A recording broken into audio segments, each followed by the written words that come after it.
السلام علیکم لسنرز، آئیے ایم راحت کی شارٹ ناول تلافی کی دوسری اور آخری قسط سنتے ہیں۔ حیدر نواز نے چونک کر اپنے عالی شان بنگلے کے گیٹ کی طرف دیکھا۔ باورچی چوکیدار بدحواسی کے سے انداز میں گیٹ کھول رہا تھا۔ گیٹ کھلا تو ایک انتہائی قیمتی لینڈ کروزر اندر داخل ہونے لگی اور حیدر نواز اسے دیکھ کر چونک پڑا۔ یہ شمشیر نواز کی لینڈ کروزر تھی۔ وہ خود اپنی کار میں کہیں جانے کے لیے تیار تھا، لیکن باپ کی گاڑی دیکھ کر اس نے جلدی سے اپنی کار کا دروازہ بند کر دیا۔ پھر اس نے مسکرا کر باپ اور بھائی کا استقبال کیا، لیکن ان کے چہرے سنجیدہ رہے۔ آئیے بابا جان، میں جانتا ہوں آپ مجھ سے ناراض ہیں، آئیے۔ وہ انہیں بہترین آراستہ ڈرائنگ روم میں لے آیا۔ کیا تم اپنی لاپرواہی کا کوئی جواز دے سکتے ہو؟ شمشیر نواز نے صوفے پر بیٹھ کر پوچھا۔ آپ جو چاہیں کہہ لیں بابا صاحب، سب کچھ ٹھیک چل رہا تھا۔ ہمارے متعین کردہ بندے بھی پوری طرح مستعد تھے۔ میں خود اسپتال جا کر احمد نواز کا جائزہ لیتا رہا تھا۔ وہ بالکل نڈھال رہتا تھا۔ کبھی کبھی یوں لگتا تھا جیسے وہ دنیا سے ہی بیزار ہو۔ وہ کوئی ایسا قدم اٹھا ڈالے گا میں نے سوچا بھی نہیں تھا، اور اب وہ ایک زخمی بھیڑیا بن گیا ہے۔ پتہ لگانا پڑے گا کہ اس کے پس پردہ کیا ہے، شمشیر نواز نے کہا، اور پھر وہ احمد نواز کی کارروائی کے بارے میں بتانے لگا۔ حیدر نواز حیرانی سے یہ ساری کہانی سن رہا تھا۔ شمشیر نواز خاموش ہوا تو وہ دیر تک خاموش رہا۔ پھر اس نے بھاری آواز میں کہا، آپ سب مجھ سے بڑے ہیں، مجھ سے زیادہ تجربہ ہے آپ کا۔ آپ کے سامنے میں کچھ بھی نہیں ہوں، لیکن میری زندگی اس بڑے شہر میں گزر رہی ہے۔ آپ لوگوں کو ایک عالیشان جائیداد سنبھالنی ہوتی ہے، مجھے یہ چھوٹا سا کاروبار۔ لیکن بابا صاحب، میرا ذہن مختلف انداز میں سوچتا ہے۔ میں ان سازشی لوگوں سے نمٹتا ہوں جو بین الاقوامی حیثیت رکھتے ہیں۔ تقریر مت کرو، کام کی بات کر، شمشیر نواز نے ناخوشگوار لہجے میں کہا۔ بابا صاحب، اس مسئلے کو ایک محدود دائرے میں نہ دیکھیں۔ اوئے مطلب بتا، دائرے مت بنا، بکرات مت بن، بات بتا، کیا آیا ہے تیرے مغز میں؟ احمد نواز کو یہ دونوں بھی بچپن سے جانتے ہیں، اور آپ بھی۔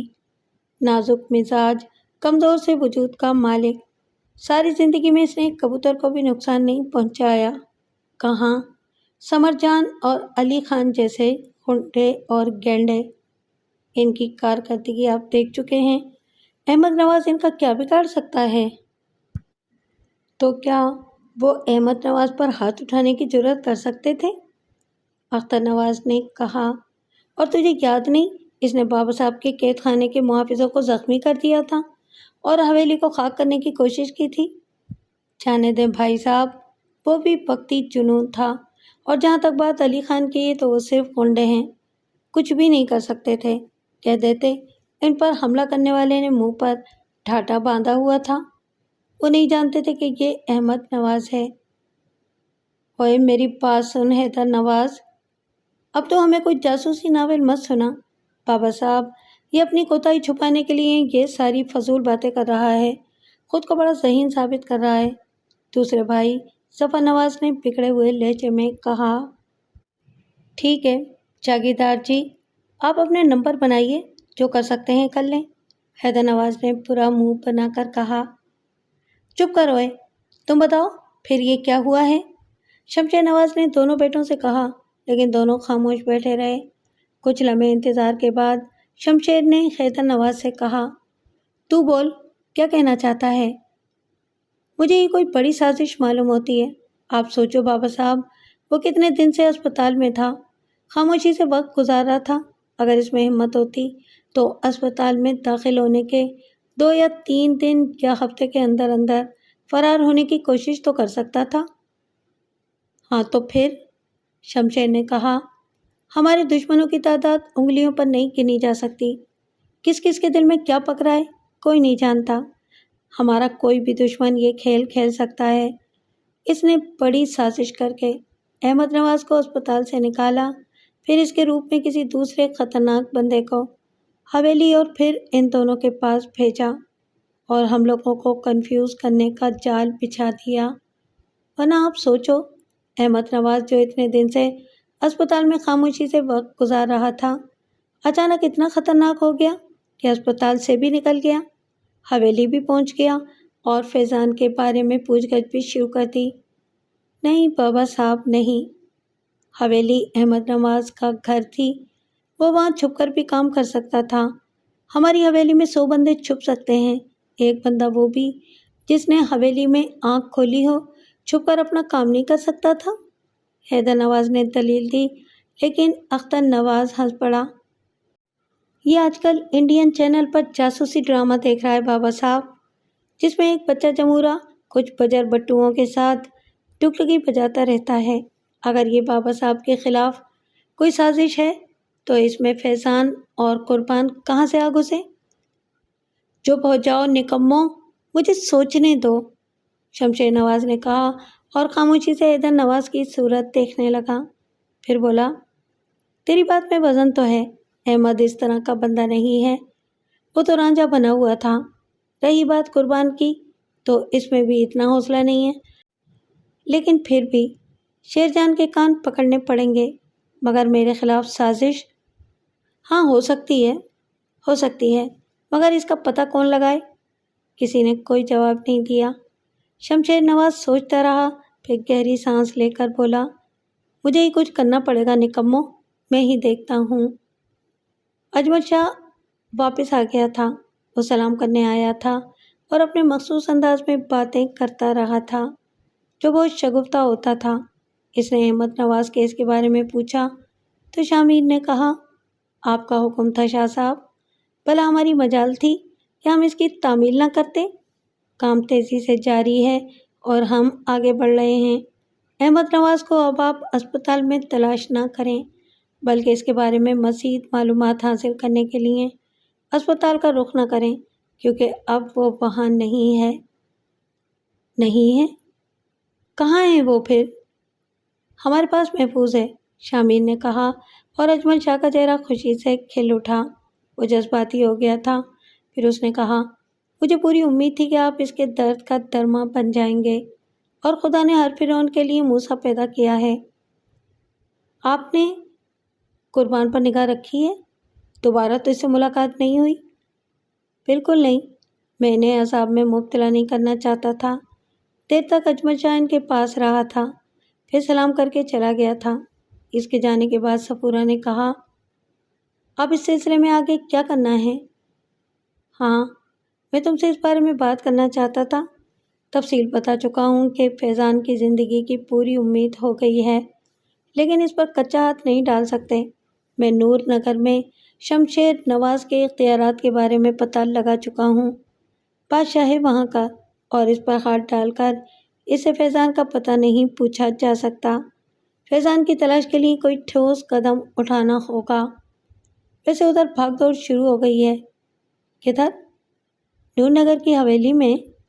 اب سے تھوڑی دیر پہلے 3 افراد ایک قیمتی لینڈ کروزر میں حیدر نواز کی کوٹھی پر آئے ہیں۔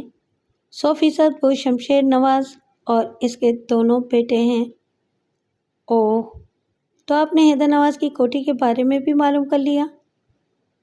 یہ تو دنیاوی عمل تھا، یہاں حیدر نواز ہی اسپتال میں احمد نواز کا نگراں تھا۔ اوہ، وہ تینوں تفتیش کے لیے آئے ہیں، آپ نے اس کی نگرانی کروائی ہے؟ ہاں، ضروری جگہوں پر میں نے اسپیشل والوں کو لگا رکھا ہے۔ حیدر نواز کی کوٹھی پر قربان علی جہاں رہتا ہے وہاں پر البتہ، شمشیر نواز کی حویلی یا نور نگر میں کہیں اور میں نے اسپیشل والوں کو نہیں چھوڑا۔ وہاں کے چپے چپے پر شمشیر نواز کے آدمی پھیلے ہوئے ہیں اور کسی بھی اجنبی آدمی پر پوری نظر رکھتے ہیں۔ کمال ہے، کیا کیا ہے اس دنیا میں شامیر، لوگ اتنے بیشک کیوں ہو جاتے ہیں؟ صفورہ، میں کچھ اور سوچ رہا ہوں۔ کیا؟ فیضان کا صحیح پتہ احمد نواز ہی لگا سکتا ہے۔ شمشیر نواز کو اس کے لیے مجبور کرنے کا کوئی ذریعہ سمجھ میں نہیں آتا، نہ ہی اس کی حویلی کے تہہ خانوں تک پہنچنے کی کوئی ترکیب سمجھ میں آتی ہے۔ لیکن احمد نواز کیا کر سکے گا؟ صفورہ نے پوچھا اور شامیر اسے اپنے منصوبے کے بارے میں بتانے لگا۔ صفورہ کے چہرے پر سنسنی نظر آنے لگی۔ پھر اس نے کہا، کیا احمد نواز تیار ہو جائے گا؟ بات کر لیتے ہیں، امکان تو ہے، شامیر نے کہا۔ احمد نواز کے بارے میں ان لوگوں کا خیال ٹھیک تھا۔ وہ ایک امن پسند اور محبت کرنے والا نوجوان تھا، جس کے دل میں پیار کی کوپل پھوٹ پڑے، اس کے اندر بڑا گداز پیدا ہو جاتا ہے، اسے ہر چیز سے پیار ہو جاتا ہے، اس کی طبیعت میں سختی نہیں رہتی۔ یہی کیفیت احمد نواز کی تھی، لیکن اس کا یہ مقصد نہیں کہ وہ بزدل یا کمزور تھا۔ ہاں، معصومیت عمر کا حصہ ہوتی ہے۔ اپنے باپ کی سخت فطرت کو وہ جانتا تھا، لیکن ان ساری باتوں کے بارے میں نہیں سوچا تھا کہ اس کی پاکیزہ خواہش کو اس طرح پامال کر دیا جائے گا۔ شمشیر نواز نے انتہائی وحشیانہ انداز میں سب کچھ کیا تھا اور اسے ملیا میٹ کر دیا تھا۔ اس نے جس طرح قربان علی اس کے بیٹے اور احمد نواز کی محبت کو تہہ تیغ کر دیا تھا، اس نے احمد نواز کو در حقیقت ذہنی عدم توازن کا شکار کر دیا تھا۔ جمیلہ کو وحشی شیرجان کی بیوی بنا کر سولی پر چڑھا دیا گیا تھا، جبکہ اس نے بچپن کی اس محبت کو مستقبل کی کامیابی کا یقین دلایا تھا۔ باپ نے احمد نواز کے ساتھ جو سلوک کیا تھا وہ برداشت کیا جا سکتا تھا، لیکن جمیلہ کے تصور نے اسے جنون کا شکار کر دیا تھا۔ تب اس نے قید خانے کے محافظوں کو زخمی کر کے رہائی حاصل کی تھی اور باہر نکل کر حویلی کو آگ لگا دی تھی۔ وہ چاہتا تھا کہ شمشیر نواز اسے گولیوں سے چھلنی کر دے، ختم کر دے اسے۔ زندگی سے اس کی دلچسپی ختم ہو گئی تھی، لیکن پتہ نہیں کیوں شمشیر نواز نے اپنی عادت کے برعکس اسے زندہ چھوڑ دیا تھا۔ شاید صرف اس لیے کہ آخر وہ اس کی اولاد تھا، لیکن دوسرے کی اولاد پر اس نے رحم نہیں کھایا تھا۔ فیضان کا تو کوئی قصور بھی نہیں تھا، وہ ایک معصوم سا لڑکا تھا۔ دماغی اسپتال آ کر وہ سچ مچ ذہنی طور پر معطل ہو گیا تھا۔ شمشیر نواز سے لڑنے کا تصور بھی نہیں کیا جا سکتا تھا۔ وہ بے کسی کا شکار ہو گیا تھا، جانتا تھا کہ زندگی کا طویل حصہ اسی طرح گزر جائے گا، لیکن پھر وقت نے اس کی زندگی میں مداخلت کی تھی۔ شامیر اسے اسپتال سے نکال لایا تھا اور اس کے بعد نہ جانے کیا ہو رہا تھا۔ وہ نور نگر گیا تھا، ماں کو دیکھا تھا، باپ کو بھی دیکھا تھا۔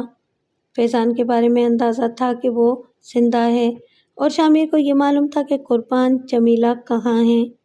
ایک دم دل میں جینے کی خواہش جاگ اٹھی تھی۔ اگر وہ شیرجان کے ساتھ ایڈجسٹ ہو گئی ہے تو ٹھیک ہے، وہ محبوبہ کو اس کے بھائی کا تحفہ دے کر ان کی دنیا سے دور چلا جائے گا۔ بس یہ خیال اس کے دل میں تھا۔ اس کے بعد شامیر نے اپنا ایک منصوبہ اس کے سامنے پیش کیا تھا اور اس سے پوچھا تھا کہ کیا وہ اس پر عمل کرنا پسند کرے گا۔ تب وہ مسکرایا تھا۔ آپ مجھے صرف حکم دیں سر، میں وہی کروں گا جو آپ کہیں گے۔ شامیر اسے بہت کچھ سمجھاتا رہا تھا۔ اسپتال کے ایک اہم شخص نے یہ سنسنی خیز خبر حیدر نواز کو دی تھی اور حیدر نواز اچھل پڑا تھا۔ پھر آپ نے کیا کیا ہے؟ اس نے پوچھا۔ ہم اسے اٹھا لائے ہیں، وہ پرسکون ہے اور کچھ عجیب سی کیفیت کا شکار ہے۔ اس نے ہمارے آدمیوں کے ساتھ کوئی مزاحمت نہیں کی۔ کبھی کبھی یوں ہوتا ہے کہ ہمارے دماغی عدم توازن کے شکار مریض فرار ہو جاتے ہیں، ہمارا مخصوص عملہ ان کی تلاش میں مصروف ہو جاتا ہے اور کہیں نہ کہیں انہیں پکڑ لیتا ہے۔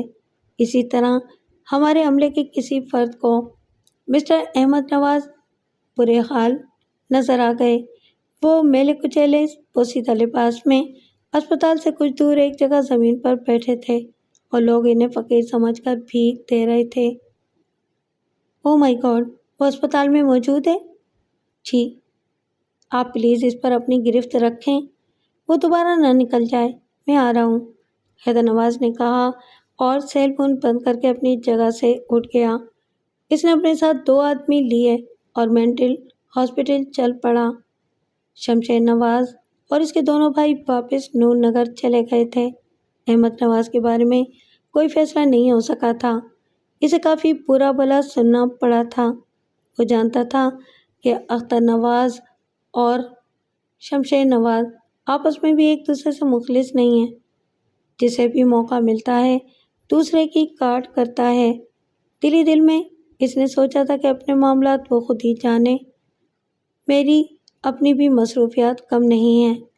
لیکن اب اسپتال سے یہ اطلاع ملی تھی تو اسے اپنے نمبر بنانے کا موقع مل رہا تھا۔ وہ آندھی طوفان کی طرح اسپتال پہنچا۔ متعلقہ لوگ اس کا استقبال کر رہے تھے۔ کہاں ہے وہ؟ حیدر نواز نے بتواسی سے پوچھا۔ اپنے کمرے میں ہیں، بالکل پرسکون ہے۔ کیفیت کیا ہے؟ پہلے سے بہت مختلف۔ ہم جانتے تھے کہ وہ بالکل ٹھیک ہیں اور وہ ٹھیک تھے، لیکن اب کچھ تبدیلیاں ہوئی ہیں، کھوئے کھوئے سے، بہکے بہکے سے۔ ہمیں آپ کا انتظار تھا۔ اگر آپ اجازت دیں تو ان کے کچھ ٹیسٹ کر لیے جائیں۔ نہیں، میں اسے اپنے ساتھ لے جاؤں گا، حیدر نواز نے کہا۔ جیسا آپ مناسب سمجھیں۔ انتظام ہو گیا۔ حیدر نواز نے اسے دیکھا۔ تمہیں چلنا ہے ہمارے ساتھ؟ احمد نواز نے نگاہیں اٹھا کر اسے دیکھا اور خاموشی سے گردن جھکا دی۔ حیدر اسے اپنی کوٹھی میں لے آیا۔ احمد نواز نے کوئی بات نہیں کی تھی۔ کوٹھی لا کر کچھ تیاریاں کی اور اسے ایک محفوظ کمرے میں بند کر کے نوکروں کو اس کی نگرانی سونپ دی۔ پھر شمشیر نواز کے نمبر ملانے لگا۔ بابا صاحب، آپ کا سب سے نکما بیٹا بول رہا ہے۔ کیا بات ہے؟ کام کی بات کر، شمشیر نواز کی آواز سنائی دی۔ ترستا ہی رہا ہوں میں آپ کے محبت بھرے لہجے کو، حیدر نواز نے شکایتی انداز میں کہا۔ کہہ رہا ہوں کام کی بات کر۔ شمشیر نواز کا موڈ بہت خراب تھا۔ آپ کے جانے کے بعد میں نے کھانا پینا سونا آرام کرنا خود پر حرام کر لیا تھا بابا صاحب۔ میں احمد نواز کی تلاش میں مارا مارا پھرتا رہا اور آخرکار میں نے اسے تلاش کر لیا۔ تلاش کر لیا؟ شمشیر نواز کی دھاڑ سنائی دی۔ جی بابا صاحب۔ کہاں ہے وہ؟ جہاں ہے وہاں سے فرار تو نہیں ہو جائے گا؟ تو نے اس کی نگرانی کا انتظام کر دیا ہے؟ جی بابا صاحب، میں نے اسے اپنے قبضے میں کر لیا ہے، حیدر نواز نے انکشاف کیا اور دوسری طرف خاموشی چھا گئی۔ پھر شمشیر نواز کی قدرے نرم آواز ابھری۔ تو اسے یہاں لا سکتا ہے؟ جی بابا صاحب۔ تو انتظار کیوں کر رہا ہے؟ شمشیر نواز کا موڈ پھر بگڑ گیا۔ لا رہا ہوں، حیدر نواز نے مسکراتے ہوئے کہا۔ احمد نواز کچھ دن پہلے بد دل اور مایوس تھا۔ اسے زندگی سے کوئی دلچسپی نہیں رہی تھی۔ جمیلہ اس کے خیالوں میں رہتی تھی، اس سے شکوے کرتی تھی۔ وہ احمد نواز کی وجہ سے اپنے بھائی سے بھی محروم ہو گئی تھی اور احمد نواز خود کو اس کا مجرم سمجھتا تھا، لیکن جانتا تھا کہ شمشیر نواز کے مقابلے میں کچھ نہیں کر سکتا تھا۔ باپ کی زندگی کو کوئی نقصان بھی نہیں پہنچا سکتا تھا۔ پھر وقت نے خود ہی کروٹ بدلی۔ ان دونوں نے اپنا تعلق پولیس سے بتایا تھا۔ جھوٹ تو نہ بولا ہوگا۔ پھر انہوں نے اسے اپنے سروس کارڈ بھی دکھائے تھے، لیکن جو کچھ وہ اس کے لیے کر رہے تھے وہ پولیس کے فرائض تک کی بات نہیں تھی۔ اتنا کوئی نہیں کرتا کسی کے لیے، اور اب تو ان کے بارے میں کچھ غلط سوچتے ہوئے بھی دل دکھتا تھا۔ کئی بار اس نے غور سے دونوں کے چہرے دیکھے تھے، گلاب کے تازہ پھول کی طرح کھلے ہوئے، جھوٹ کی ہر شکن سے بے نیاز۔ اسے یہ بھی اندازہ ہو گیا تھا کہ دونوں ایک دوسرے سے پیار کرتے ہیں۔ کبھی کبھی وہ ان کے لیے بھی پریشان ہو جاتا تھا۔ اپنے باپ کو جانتا تھا، اس کے مزاج اور اس کے اختیارات کو جانتا تھا۔ اس کا راستہ کاٹنا آسان بات نہیں تھی، لیکن وہ دونوں پرعزم تھے۔ اس نے فیصلہ کیا کہ اگر شامیر اور صفورہ کو اس کے باپ کے ہاتھوں کوئی نقصان پہنچنے کا احتمال ہوا تو پھر مجبوری ہے، سارے رشتے بالائے طاق رکھنے ہوں گے۔ جمیلہ تو پرائی ہو گئی تھی، لیکن فیضان اگر زندہ ہے تو وہ جمیلہ کو بھائی کا تحفہ پیش کر کے اس کی زندگی سے بہت دور چلا جائے گا، اور اس خیال نے اس کے اندر نئی روح پھونک دی تھی۔ یہ جو کچھ ہوا تھا شامیر کے منصوبے کے مطابق ہوا تھا، اور اس وقت وہ اپنی حویلی میں بیٹھا ہوا تھا۔ شامیر نے اسے پوری طرح سمجھا دیا تھا کہ اسے کیا کرنا ہے، اور پوری خوبصورتی کے ساتھ وہ وہی سب کچھ کر رہا تھا جس کے لیے اسے بہترین اداکاری کرنی تھی۔ اس کے دونوں بھائی دشمنوں کی طرح اس کے گرد بیٹھے ہوئے تھے۔ باپ اور تیسرا بھائی سامنے تھے، لیکن وہ ان سب سے بے پرواہ، کسی مجذوب کی مانند گردن جھکائے ان کے درمیان بیٹھا تھا۔ اس نے بدن کو اس طرح ڈھیلا چھوڑ دیا تھا جیسے بدن میں جان ہی نہ ہو۔ اس نے شہر سے نور نگر تک کا راستہ بھی اسی انداز میں طے کیا تھا، لیکن اس کا ذہن پوری طرح مصروف رہا تھا اور وہ سوچتا رہا تھا اسے 4 شاطروں سے مقابلہ کرنا ہے۔ حالانکہ وہ اس کے اپنے تھے، لیکن اس وقت دشمنوں سے بھی بدتر تھے۔ کیا ہوا ہے اسے؟ کیا یہ نارمل ہے؟ آخرکار شمشیر نے کہا۔ بظاہر تو ٹھیک ہی ہے بابا صاحب۔ تمہارا دماغ خراب ہے؟ اسپتال کے عملے نے اسے سڑک پر بھیک مانگتے ہوئے پایا تھا، شمشیر نے کہا۔ اس بات کا کسی نے جواب نہیں دیا تھا۔ شمشیر نے اسے غور سے دیکھا اور پھر دھاڑ کر بولا، کیا ہوا ہے تجھے؟ اس کی خوفناک دھاڑ پر بھی احمد نواز نے کوئی ری ایکشن نہیں دیا اور اسی طرح خاموش بیٹھا رہا۔ مجھے لگتا ہے کہ انہوں نے اسے نشہ آور دوائیں استعمال کرائی ہیں جن کے ذریعے وہ اسے قابو میں رکھتے ہوں گے۔ اوہ، ایسا ہی ہے۔ اسی وقت اس کا نشہ اکھڑ گیا اور یہ وہاں سے بھاگ نکلا۔ لیکن یہ تو کوئی طریقہ علاج نہیں۔ میں لاکھوں روپے اس لیے تو خرچ نہیں کرتا رہا۔ انہوں نے اسے تباہ کر کے رکھ دیا۔ میں وہ اسپتال بند کرا دوں گا، ذمہ داروں کو چھوڑوں گا نہیں۔ شمشیر نواز کے اندر سے ایک لمحے کے لیے باپ جھانکا تھا، پھر اس نے کہا، احمد نواز، میں تجھ سے پوچھ رہا ہوں، کیا ہوا ہے تجھے؟ جواب دے مجھے، کیا ہو گیا ہے تجھے؟ کچھ نہیں بابا صاحب، مجھے کچھ بھی نہیں ہوا ہے، احمد نواز اتنی مدھم آواز میں بولا کہ شمشیر نواز کی سمجھ میں کچھ بھی نہیں آیا۔ اس نے حیرانی سے احمد نواز کو دیکھا، پھر دوبارہ وہی سوال کیا تو احمد نے کہا، مجھے کچھ نہیں ہوا، میں ٹھیک ہوں۔ وہ پھر اتنی ہی مدھم آواز میں بولا، زور سے کیوں نہیں بولتا؟ میں کسی سے زور سے نہیں بولتا، مجھ سے زور سے بولا نہیں جاتا۔ وہ پھر بڑبڑانے کے سے انداز میں بولا اور شمشیر نے خونی نظروں سے حیدر نواز کو دیکھا۔ یہ خیال رکھا ہے تو نے وہاں اس کا؟ آپ یقین کریں بابا صاحب، حیدر نواز نے بوکھلائی ہوئی آواز میں کہا۔ کیا یقین کروں؟ انہوں نے تو اسے بالکل ختم کر دیا ہے، اسے نشے میں رکھا گیا ہے، یہ کوئی علاج تو نہیں تھا۔ بابا صاحب، اسے قابو میں تو کرنا ہی تھا نا، یہ پاگل تو نہیں تھا۔ مگر پھر وہ کون تھا؟ وہ کون تھا اخترے؟ مجھے تو کسی گہری سازش کی بو آ رہی ہے، کچھ سمجھ میں نہیں آ رہا۔ سازش کرنے والے ہمیں غلط راستے پر ڈالنا چاہتے ہیں۔ انہوں نے اسے فرار کرایا اور اس کی جگہ کسی دوسرے بندے کو، مگر اوئے، کچھ سمجھ میں نہیں آتا۔ دیکھنا ہوگا، سب کچھ دیکھنا ہوگا۔ کسی چونٹی کو بھی نظر انداز نہیں کرنا چاہیے، وہ بھی کاٹتی ہے تو ہاتھی گرا دیتی ہے، مگر اس کے ساتھ یہی ہونا چاہیے تھا۔ اس نے جو کچھ کیا، اس کا تقاضا ہے کہ میں اس کا باپ بن کر نہ سوچوں۔ میرا کھایا، میرا پیا، میرا پہنا اور ایک چھوکری کے لیے سب بھول گیا۔ اختر نواز، بند کر دو اسے، کڑی نظر رکھو اس پر، اور اگر بھاگنے کی کوشش کرے تو اس کے پیروں میں گولی مار دو۔ میں اجازت دیتا ہوں۔ احمد نواز کو ایک کمرے میں بند کر دیا گیا اور کمرے کا دروازہ باہر سے بند کر دیا گیا۔ اس نے شامیر کے منصوبے کے پہلے مرحلے کو مکمل کر دیا تھا اور حویلی پہنچ گیا تھا۔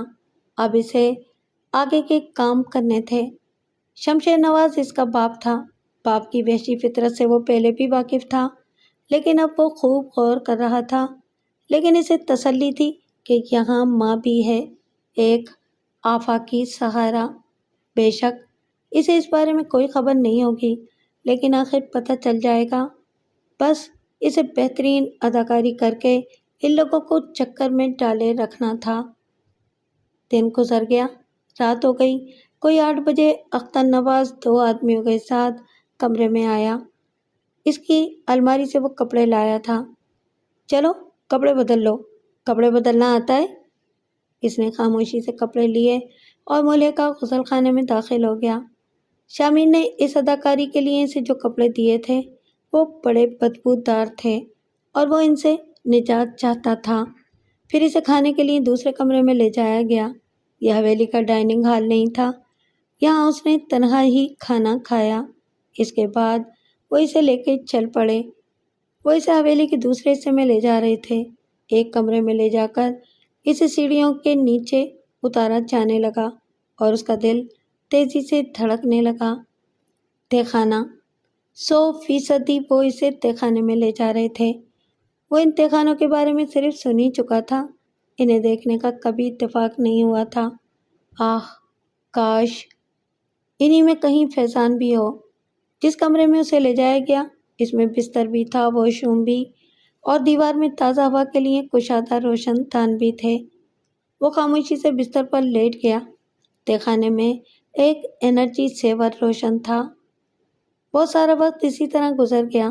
پھر کچھ آہٹیں ہوئیں اور شمشیر نواز اپنے بیٹوں کے ساتھ اندر آ گیا۔ اس نے تشویش بھری نظروں سے اسے دیکھا، پھر حیدر نواز سے بولا، اوئے حیدر، ذمہ دار ڈاکٹروں سے پوچھ تو صحیح، انہوں نے اسے کون سا نشہ استعمال کرایا ہے اور اب اس کا توڑ کیا ہے؟ میرا دماغ خراب ہو چکا ہے، اس کی حالت تو خراب ہے۔ یہ وہ ہو ہی نہیں سکتا جو یہاں آیا تھا۔ پھر وہ کون تھا اور اس کی شکل کا کیسے تھا؟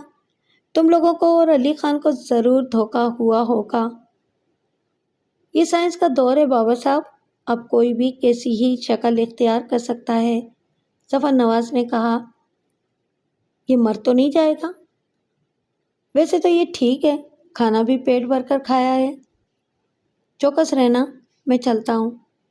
آپ فکر ہی نہ کریں بابا صاحب، اختر نواز نے کہا اور شمشیر نواز وہاں سے چلا گیا۔ احمد نواز بستر پر لیٹ گیا۔ حیدر نواز پتہ نہیں شہر واپس چلا گیا تھا یا یہیں تھا، بس اختر نواز اور ظفر نواز وہیں بیٹھے تھے۔ اچانک اختر نواز اپنی جگہ سے اٹھا اور اس کے بستر کے پاس گیا۔ اس نے اس کے کندھے پر ہاتھ رکھ کر آواز دی، احمد، احمد، لیکن اس نے اپنے عضلات تک میں جنبش نہ ہونے دی اور گہری سانسیں لیتا رہا۔ اسی وقت ظفر بھی پاس آ گیا۔ کیوں جگا رہے ہو؟ جگا نہیں رہا، دیکھ رہا تھا اس کی نیند کتنی گہری ہے۔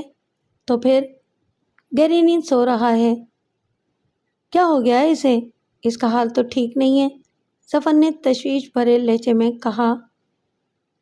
کہیں یہ مکر تو نہیں کر رہا، اداکاری تو نہیں کر رہا؟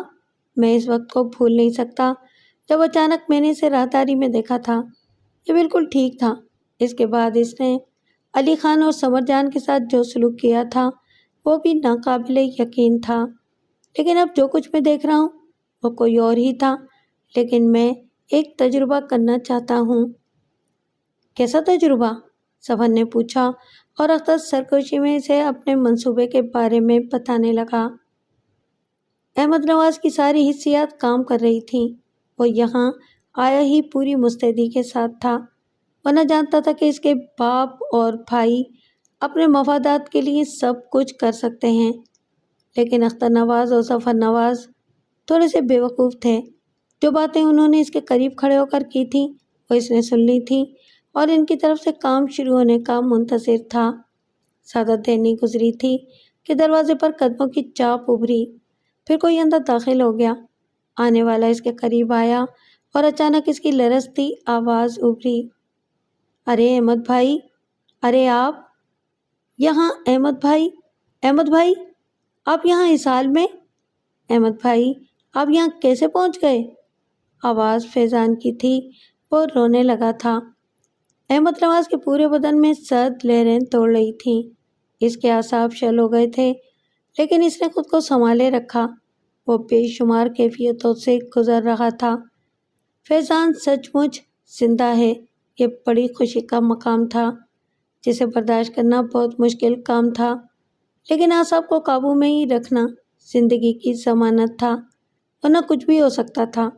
جانتا تھا کہ کچھ پراسرار آنکھیں کس طرح سے اس سین کی نگراں ہوں گی۔ وہ ساکت و جامد پڑا رہا۔ احمد بھائی کیا ہو گیا آپ کو؟ احمد بھائی جاگیے، میں فیضان ہوں۔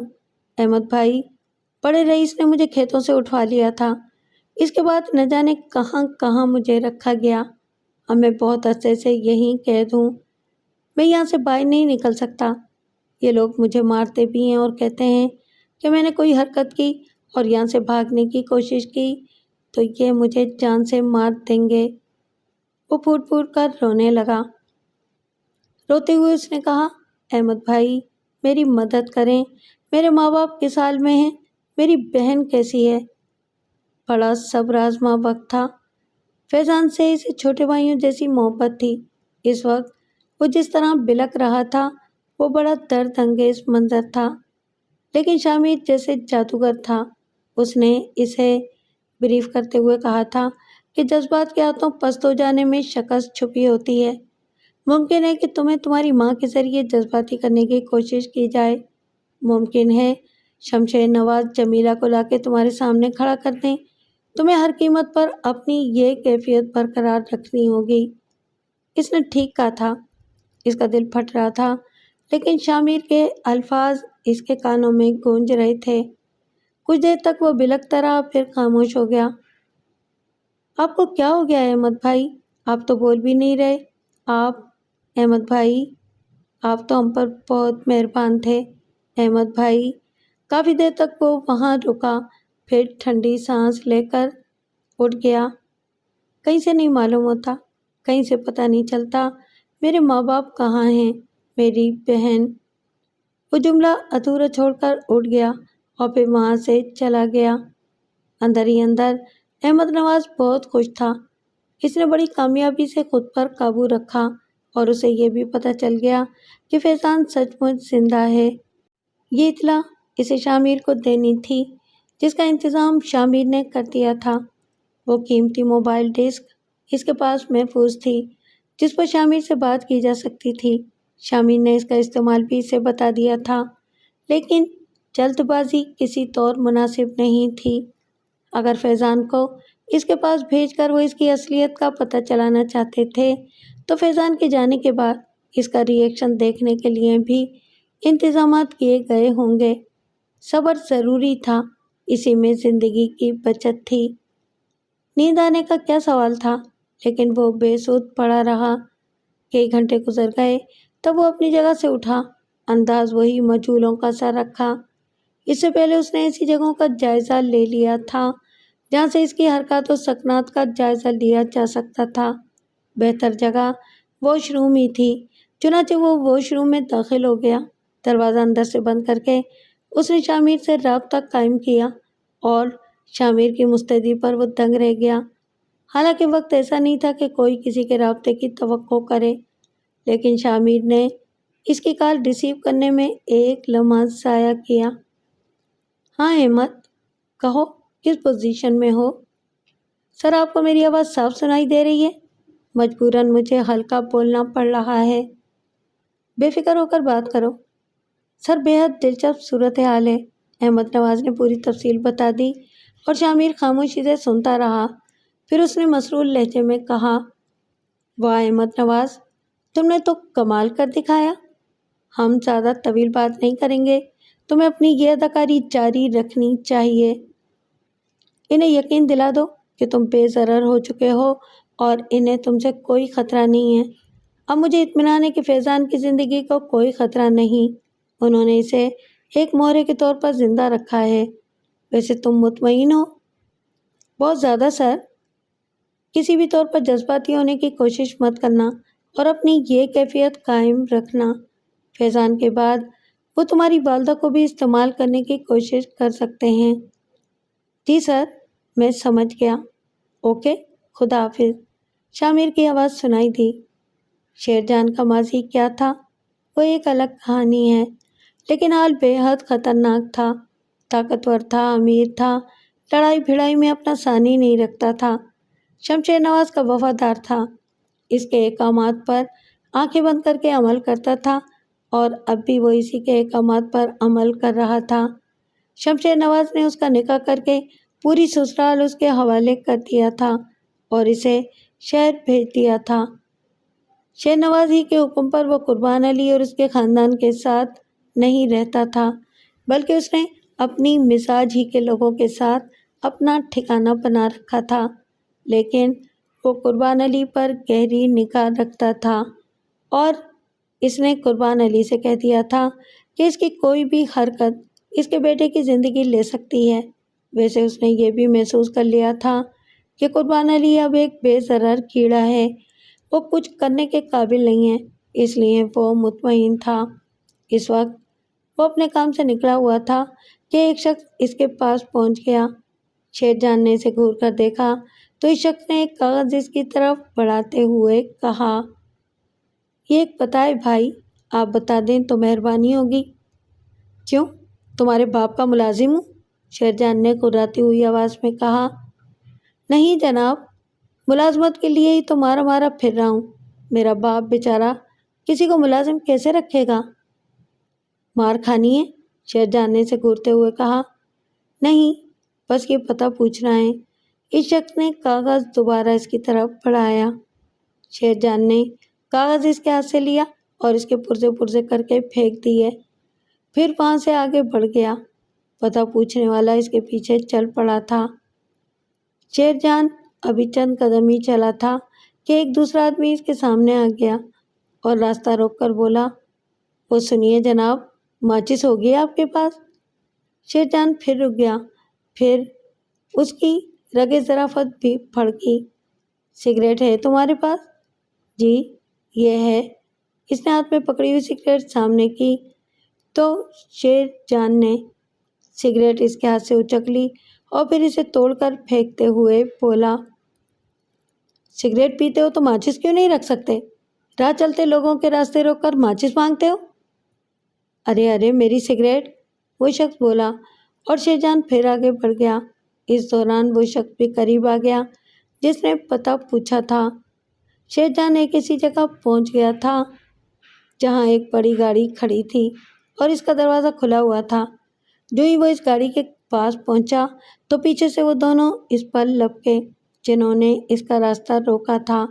شیر جان نے انہیں محسوس ہی کیا تھا کہ اس کی گدی پر یک کے بعد دیگرے 2 ضربیں پڑیں۔ یہ ضربیں پوری مہارت سے ایسی جگہ پڑی تھیں کہ شیر جان چکرا کر رہ گیا، پھر اس کی آنکھوں کے گرد اندھیرا چھا گیا۔ اسی وقت گاڑی کے اندر سے مزید 2 آدمی باہر نکلے اور انہوں نے شیر جان کو گاڑی میں ٹھوس دیا۔ پوری زندگی میں شیر جان کے ساتھ ایسا پہلی بار ہوا تھا۔ وہ شہری کی طرح نڈر اور طاقتور تھا، لیکن ایسا بھی ہوتا ہے، سر پر اور گدی پر پڑنے والی ضربیں اس قدر جچی تلی تھیں کہ بے ہوش ہونا ہی تھا۔ جاگا تو بہت بری حالت میں تھا، کوئی تخت نما چیز جسم کے نیچے تھی، دونوں پاؤں سیدھے اور کس کر بندھے ہوئے تھے، ہاتھ بھی پھیلا کر باندھ دیے گئے تھے اور وہ بے دست و پا کی صحیح اصطلاح میں تھا۔ ایک لمحے کے لیے اس پر حیرت کا غلبہ ہوا، لیکن دوسرے ہی لمحے وہ چیخنے لگا۔ اس کے منہ سے گالیوں کا طوفان ابل پڑا۔ حالانکہ چیخنے سے سر اور گردن کی چوٹوں میں تکلیف ہونے لگی تھی، لیکن پھر بھی وہ چیختا اور گالیاں بکتا رہا۔ اسے اندازہ نہیں ہو پا رہا تھا کہ یہ کون سی جگہ ہے۔ آخرکار چیخنے کی سکت نہیں رہی تو خاموش ہو گیا۔ تب 2 آدمی اس کے سامنے آ گئے۔ ان میں ایک خطرناک سی شکل کا تھا اور دوسرا خوش شکل جوان آدمی تھا۔ اس نے آگے بڑھ کر کہا، میرا نام شاہ میر ہے، انسپکٹر شاہ میر، اور یہ سب انسپکٹر زمان شاہ ہیں۔ آپ کو مجبوراً تکلیف دی ہے۔ شیر جان صاحب، ہمیں شمشیر نواز کے بارے میں آپ سے معلومات درکار ہیں۔ جواب میں شیر جان کے منہ سے پھر گالیاں ابل پڑیں۔ زمان شاہ کا چہرہ غصے سے سرخ ہو گیا۔ وہ آگے بڑھا، لیکن شاہ میر نے اس کے سینے پر ہاتھ رکھ کر اسے روک دیا۔ اپنے حواس ٹھیک کرو شیر جان، تمہیں شیر نواز کے بارے میں بہت کچھ بتانا ہے، شاہ میر نے کہا، لیکن شیر جان پھر شروع ہو گیا۔ شاہ میر نے کہا، ٹھیک ہے زمان شاہ، شروع کر دو۔ زمان شاہ نے ایک دیوار کے پاس جا کر کوئی بٹن دبایا اور اچانک تختہ آہستہ آہستہ گھومنے لگا۔ شیر جان اچھل پڑا، لیکن اس کے ہاتھ پاؤں مضبوطی سے بندھے ہوئے تھے۔ تختے کے گھومنے کی رفتار آہستہ آہستہ تیز ہوتی جا رہی تھی اور شیرجان بدحواس ہونے لگا۔ اس کی آنکھیں بند ہونے لگیں اور کن پٹیاں بری طرح چٹکنے لگیں۔ پوری طرح چکر آ رہے تھے اور پھر وہ چیخنے لگا، بند کرو، اسے بند کرو۔ لیکن تختے کے گھومنے کی رفتار تیز سے تیز تر ہوتی جا رہی تھی۔ شیرجان چیخنے کی مشین بن گیا تھا۔ شامیر اور زمان شاہ پرسکون کھڑے ہوئے تھے۔ اچانک شیرجان چیخا، بند کر دو اسے، بند کر دو، میں مر جاؤں گا، بند کر دو اسے، سب کچھ بتا دوں گا، جو پوچھو گے بتا دوں گا، بند کر دو اسے، جو پوچھو گے بتا دوں گا، ارے بند کر دو اسے۔ شمشیر نواز نے خونی نگاہوں سے تینوں بیٹوں کو دیکھا، پھر حیدر نواز کو گھورتے ہوئے بولا، شہر تمہیں زیادہ عزیز ہے؟ یہاں وہ رنگ رلیاں نہیں ہیں، لیکن یہ کیوں بھول جاتے ہو کہ وہاں بھی تم میرے ٹکڑوں پر جی رہے ہو؟ نہیں بابا صاحب، میں آپ کے ہر حکم کی تعمیل کے لیے حاضر ہوں، حیدر نواز نے کہا۔ پریشان ہوں میں، اس نے حویلی میں آگ لگانے کی کوشش کی تھی، میرے حکم سے سرتابی کی تھی، میں چاہتا تو اس کے پورے بدن میں گولیاں اتار سکتا تھا، لیکن وہ میری اولاد ہے، میں نے سوچا تھا کہ تھوڑے دن یہاں رہے گا، ٹھیک ہو جائے گا، لیکن ان لوگوں نے کیا حال کر دیا اس کا۔ حیدر نواز، اس کا ذمہ دار تو ہے، صرف تو، اور میرے خلاف سازش ہو رہی ہے۔ وہ کون تھا جس نے علی خان اور سمر جان کی درگت بنا کر ان سے فیضان کے بارے میں پوچھا تھا؟ وہ کون تھا؟ ارے وہ کون تھا آخر؟ ایک ہی طرف خیال جاتا ہے بابا صاحب، قربان علی کے علاوہ اور کسے فیضان سے دلچسپی ہو سکتی ہے؟